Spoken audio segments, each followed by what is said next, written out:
UF has one of the tougher schedules in all of college football this season, but that's not to say that it's not manageable. Some games are certainly going to be tougher for Billy Napier in year two than others. So let's take a look at the schedule and rank UF's opponents from toughest to easiest. While we go through this, I really need your help. If there are any games that you think we got wrong or out of order, please let me know. I promise you, I want to hear you guys' opinion and have more content around the schedule coming in the next few days. So let me know what we got right and what we got wrong. All right. Number one on this list, the hardest game that Florida is going to play is, of course, the Georgia Bulldogs. This game will take place in Jacksonville. It's a neutral site game. The Bulldogs are back-to-back reigning national champions. They are the preseason number one team in the country, and for good reason. Kirby Smart has been recruiting and developing at an elite level ever since he's been there. With the way Florida recruiting is looking right now, we're going to be on a much more level playing field in a couple of years. But for now, it's going to be an uphill battle. However, there are certainly more unknowns with this UGA team than the last 2 years, with the Bulldogs having to break in a new quarterback. And remember, Kirby Smart just named Carson Beck the starter. So hopefully the Gators can take advantage and pull off the upset. Number two on this list is LSU. We play this game away in Baton Rouge. More than likely, it's going to be a night game. And the LSU game has always been a very competitive rivalry. Out of the last 11 meetings between these two teams, only 3 were decided by more than one score. And there's no reason to believe that this year is going to be any different. Regardless of who wins, it'll be a hard-fought game.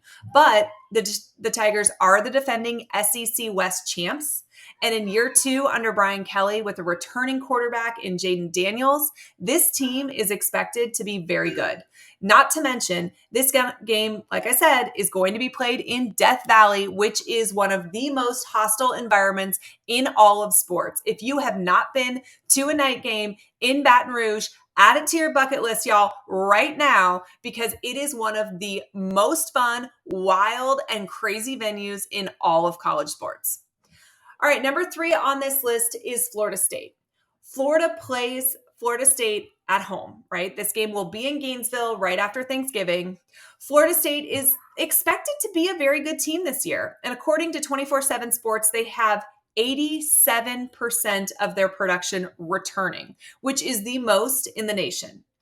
But even considering that, remember, the Gators still almost beat them on their home turf with half of our receiving corps injured.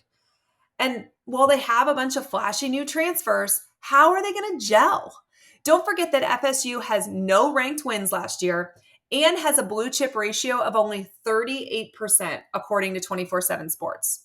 Norvell has built this roster on the back of the transfer portal and has had just one good season so far. So we're going to see if he can do it again. Now, listen, I don't think there's anybody that has handled the portal better than Norvell. He has hit some grand slams, some home runs, some doubles with his transfer portal guys the last couple of years. We're going to see if that continues to be a trend for Florida State moving forward. But this is a rivalry game. That means regardless of the record for either school, it's probably going to be close. It's going to be an emotional game because it always is. And like I just mentioned to you a couple of moments ago, Florida almost beat this team in Tallahassee last year. So while I think Florida State will be a very good team, Florida was not a very good team last year and still almost took care of business. So I think this could be a winnable game. What will play in for the Gators is whether or not they're still bought in, right? How motivated they are. And some of that will be based on Billy Napier's just ability to get his team up. Some of that will be based on what the record is leading into this. So it's one of those questions we won't have answered until the very end of the season. But I do think this could be a really competitive game. I think Florida could win.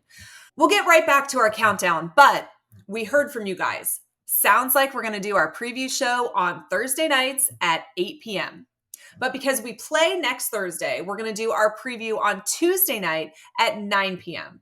So I'll see you guys there, and make sure you're subscribed so you don't miss it.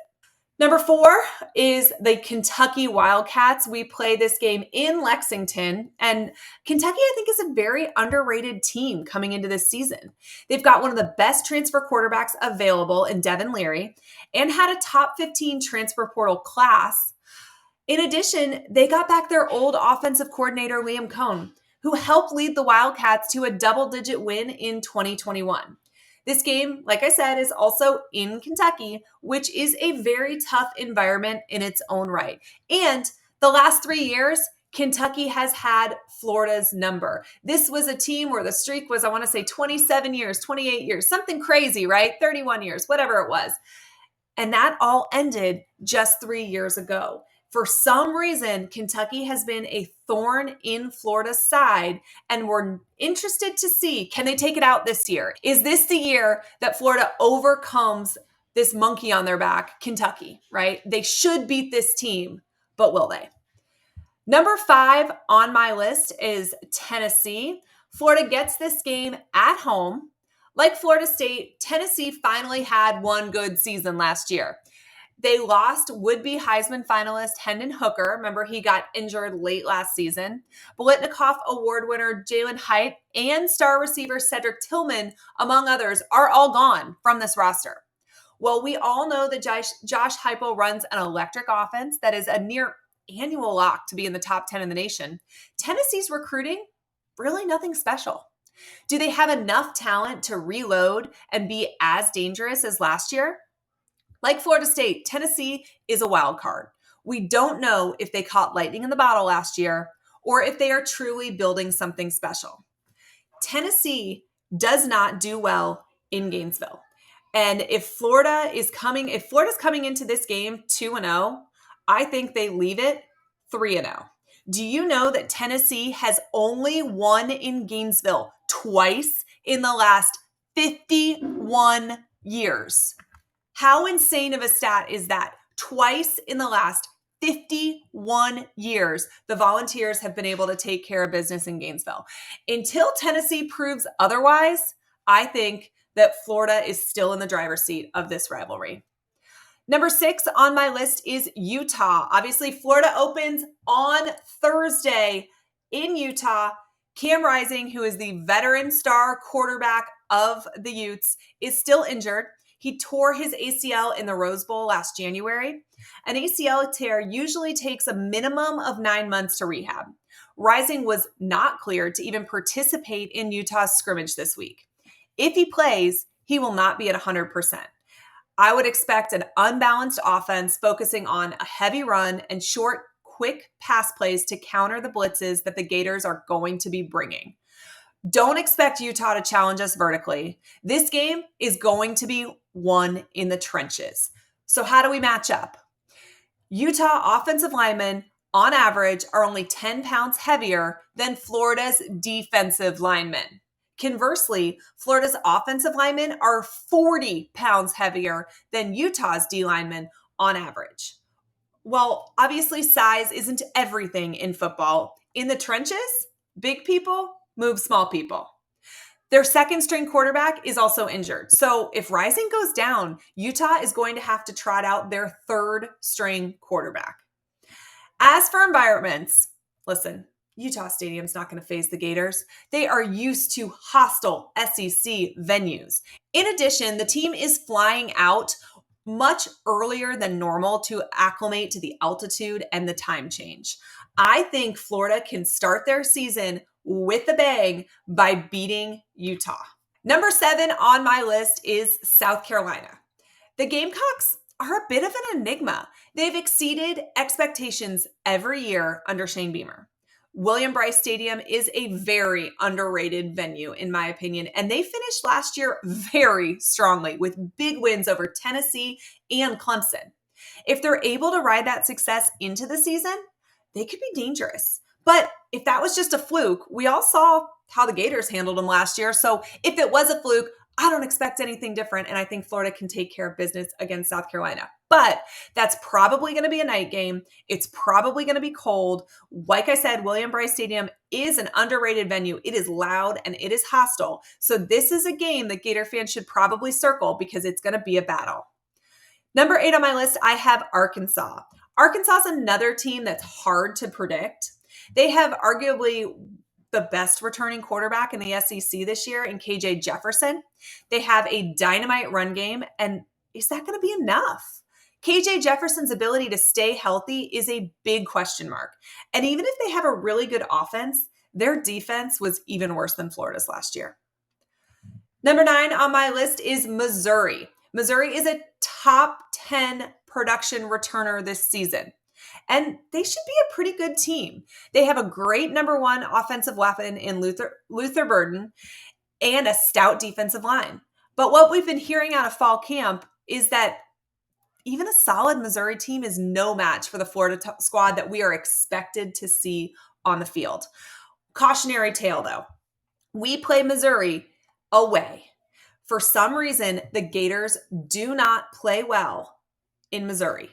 It has been the case for the last decade. It's cold. It's late in the year. Most of the time, this is an 11 a.m. kick. And the Gators have had a hard time getting up when this game is away. So definitely something to keep an eye on. Number 10 on my list is Vanderbilt. The Gators get Vanderbilt at home. And listen, last year's loss to Vanderbilt was a fluke. We had a historically bad defense and inconsistent quarterback play.